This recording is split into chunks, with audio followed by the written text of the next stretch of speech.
Good afternoon, Number One Travel. Good afternoon. I booked a trip to Vietnam with you last week. My name's Sheila Wilkinson. Right. Well, at the time I was so excited about the trip that I forgot to ask about your travel insurance. I see. So you'd like to take out some travel insurance with us? Well, I'd just like a quote first of all, and then if the price is okay. Sure, no problem. Can I just take your name again, please? Yes, that's Sheila Wilkinson. Wilkinson. Right, thanks. Let me just get your details on the screen. So the address is 23 Cherry Tree Lane, Lakedale. Yeah, that's right. And your phone number is 0210 348 795? Yes, that's right, but I'm hardly ever there, so could I give you my mobile? Yes, please do, yeah. Okay, it's 0876 334 8797. 0876 334 9787. Oh no, sorry, 8797. 8797, sorry, okay. Right, and I need to ask you for a few more questions for the insurance quote. Yeah, okay. What's your occupation, please? I'm a traffic warden.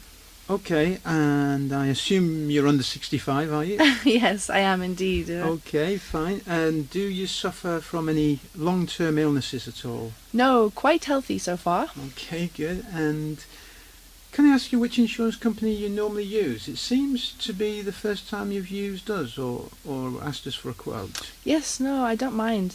We usually use TravelSafe, but to be honest with you, I spoke to them earlier and they've quoted us an extortionate amount for the 2 weeks.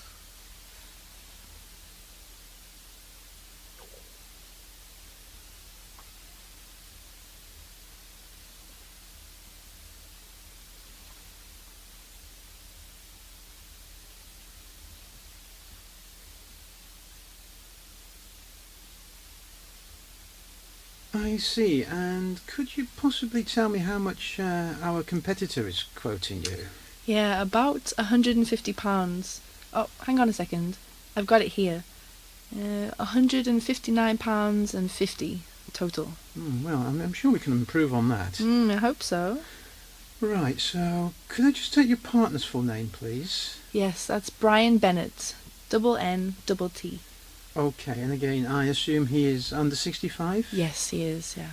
And his job, please? He's a businessman. And once again, does he suffer from any long-term illnesses? Yeah, actually he does. He's diabetic. I see. Oh, well, that could be the reason why the price from TravelSafe is on the high side. And sorry, for the insurance form, I need to know, is he type 1 or type 2? Yeah, type 2. Right, thanks. And no other illnesses, right? No, nothing else. Fine.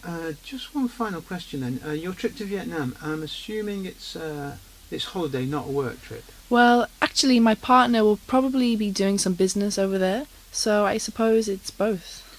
Okay, I'll take both then. Right. If you can stay on the line for just a minute or so, I can give you a quote now, or I can call you back if you like. I'll hold, thanks. Okay. Right, nearly there. Right. Hello? Yes, I'm here. Okay. Well, good news, I think. We can do better than TravelSafe. For you and your partner, the cost of full cover would be under £100. Oh, that sounds better. How much? Yeah, it would be £96.90. Okay. So, would you like to go ahead with that? Yes, I think so. Could you just explain to me a little more about full cover?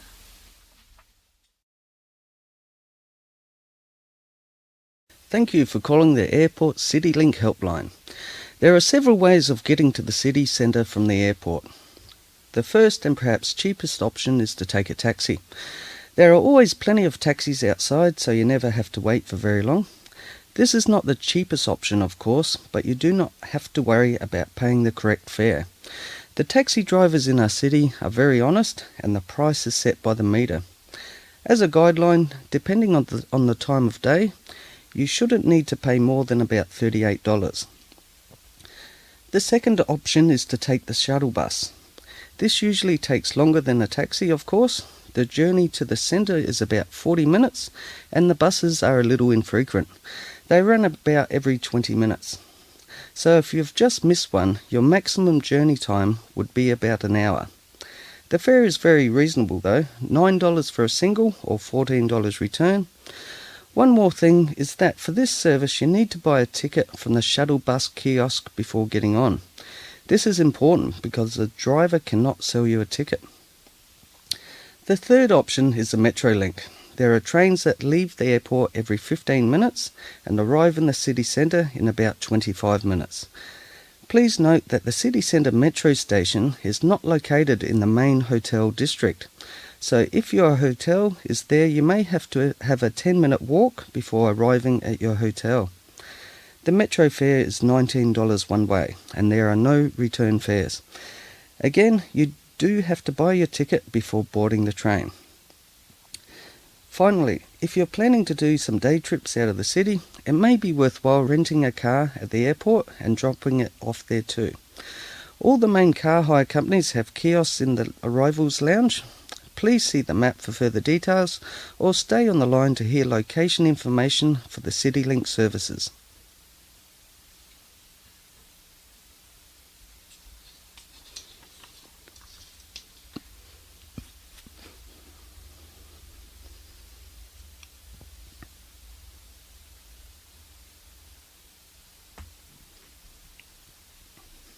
All 4 CityLink options can be easily found from the arrivals hall. The following directions assume that you are exiting the baggage claim and customs area. So we assume you have your back to this area and you are facing the arrivals hall. Straight in front of you, you should see 4 kiosks. These are the rent-a-car companies. You have Avis, Hertz, Eurocar and then our local Easy Drive. On the left of these kiosks is an exit. To find the shuttle bus, you need to go through these double doors and turn left. You then have to walk a short distance and turn left again.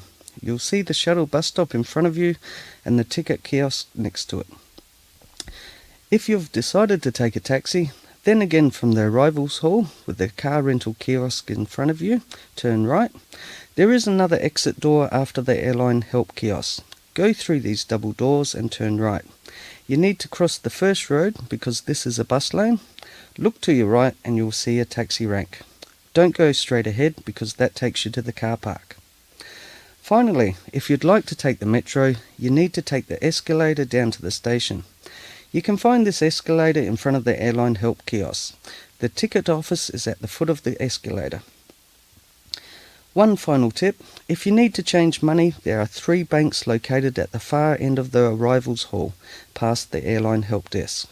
There are also 4 ATMs next to the bank windows. We hope you enjoy your stay in our city, and thanks again for using the Airport CityLink helpline.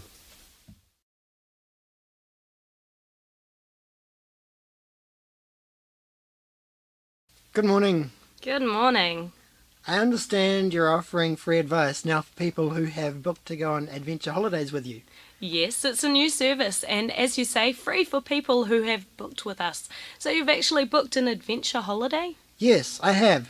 Just now at your office next door. Okay, well, please have a seat. I just need to see your booking receipt. Sure, just a second. Here you are. Okay, thank you. That's fine. Well, I see you're going on the 3-week trip to Africa. That's great. Well, before you go, there are several things you need to be aware of. You have not been to Africa previously? No, I haven't. Okay. Well, the first thing to say about Africa is that even for the most seasoned of travellers, you're likely to experience quite a culture shock on arrival.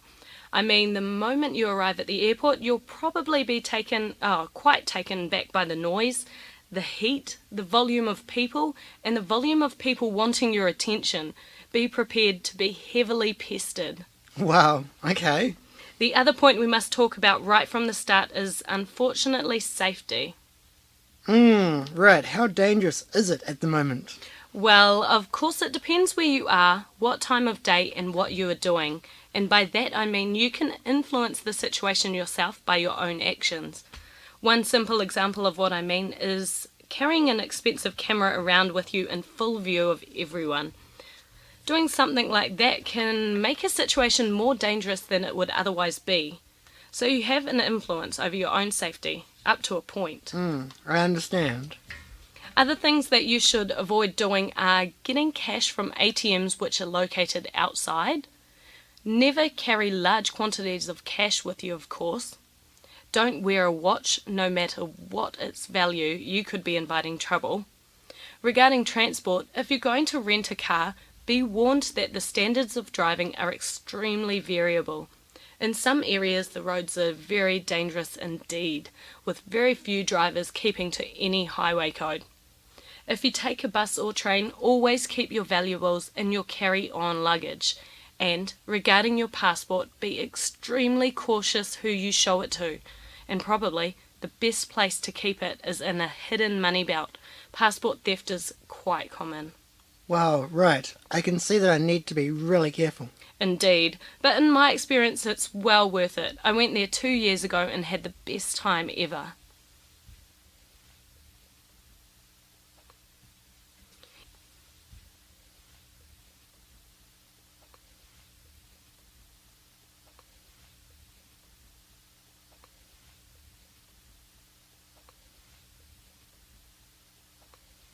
Anyway, as I was saying, whether you have a good trip or not depends a lot on you, on your approach and on your behaviour.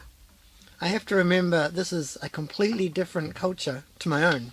Exactly. To give you another example, when I was there I just wanted to take a local bus to one of the villages that my guidebook recommended. So I checked with the driver and he said, yeah, they were going to the place I wanted to go. Then he told me to get on and that the bus would leave very soon. So I took a seat and waited, and waited, and waited. 1 hour later, I was still waiting. It turned out that the driver was waiting for the bus to fill up before he left. Oh, really? Wow. I see what you mean now. Yeah, but this is where your attitude can make a difference. In that situation, I had various options. I could have got angry. I could have gotten off the bus. I could have stressed myself out, you know. None of that would have done me any good. What I decided to do was to start a conversation with the lady near to me, and we ended up having a good laugh together. So, in many ways, it's going to be what I make of it. Exactly. You know, I came away with the belief that the African people are amongst the warmest, most generous, most hospitable and respectful people in the world. And so, yes, a lot of it depends on you. Well, many thanks for your advice. It's been really interesting talking to you. You're very welcome. Just try to remember to respect their culture, be open-minded, and I'm sure you'll be greatly rewarded. Okay, many thanks again. You're welcome. If you have any more questions before you leave, you know where I am.